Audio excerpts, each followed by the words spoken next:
Okay, let's talk about Drake. Oh my gosh. I saw something on your Instagram the other day. I think it was a tweet as well. Yep.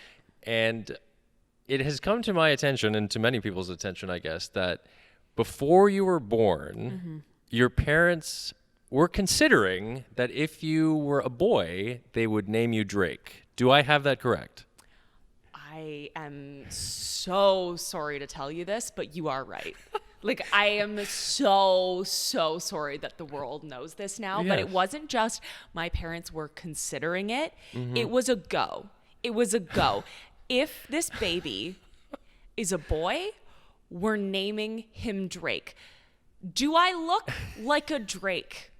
Okay, so can you imagine 29-year-old Drake in the city of Toronto? Drake Mackey. Drake Mackey. My dad said... Rolls off the tongue. It just rolls off the tongue, doesn't it? My dad said, that was a strong name, Drake Mackey. So... Did they ever talk to you about why they like Drake, though? Because, Drake, obviously, the musician, was not a thing at that point. The only thing I could think of was, Drake was a Seinfeld reference. Seinfeld was big in the 90s. But, still, to name your child... Why Drake? My dad is a freak. I have no idea what he thought about that name. I mean, I get it. Drake is Drake, and that name suits him to a T. But just for me, if I was born a male, I just feel like even then it wouldn't work. And as someone who is in the public eye in The Six...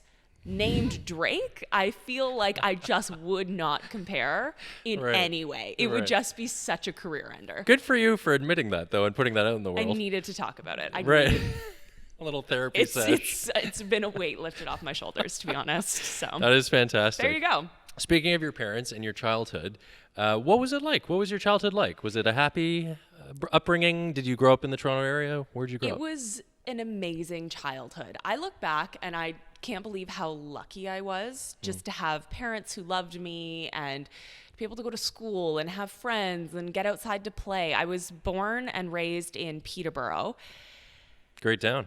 Yeah, it's a great town. And at about age 10, we moved just north of the city, a little town called Bridgenorth. And there's something magical about growing up in a small town because it just makes the world seem so big. So when I moved from Bridgenorth to eventually Australia, and now I live in Toronto, I just haven't lost that sense of wonder and magic when I'm in a city that is bigger than what I knew growing up. And I still am amazed sometimes at how awesome this city is. I love Toronto so much, and Absolutely. It's so diverse, and there's so many things to do and explore, and I've lived here almost 6 years now, and I still feel like I've barely scratched the surface of the city. And I wonder if I grew up here, would I have that sense of excitement and wonder? I'm not sure, but what a great childhood. Oh, totally. Well, I'm glad to hear that.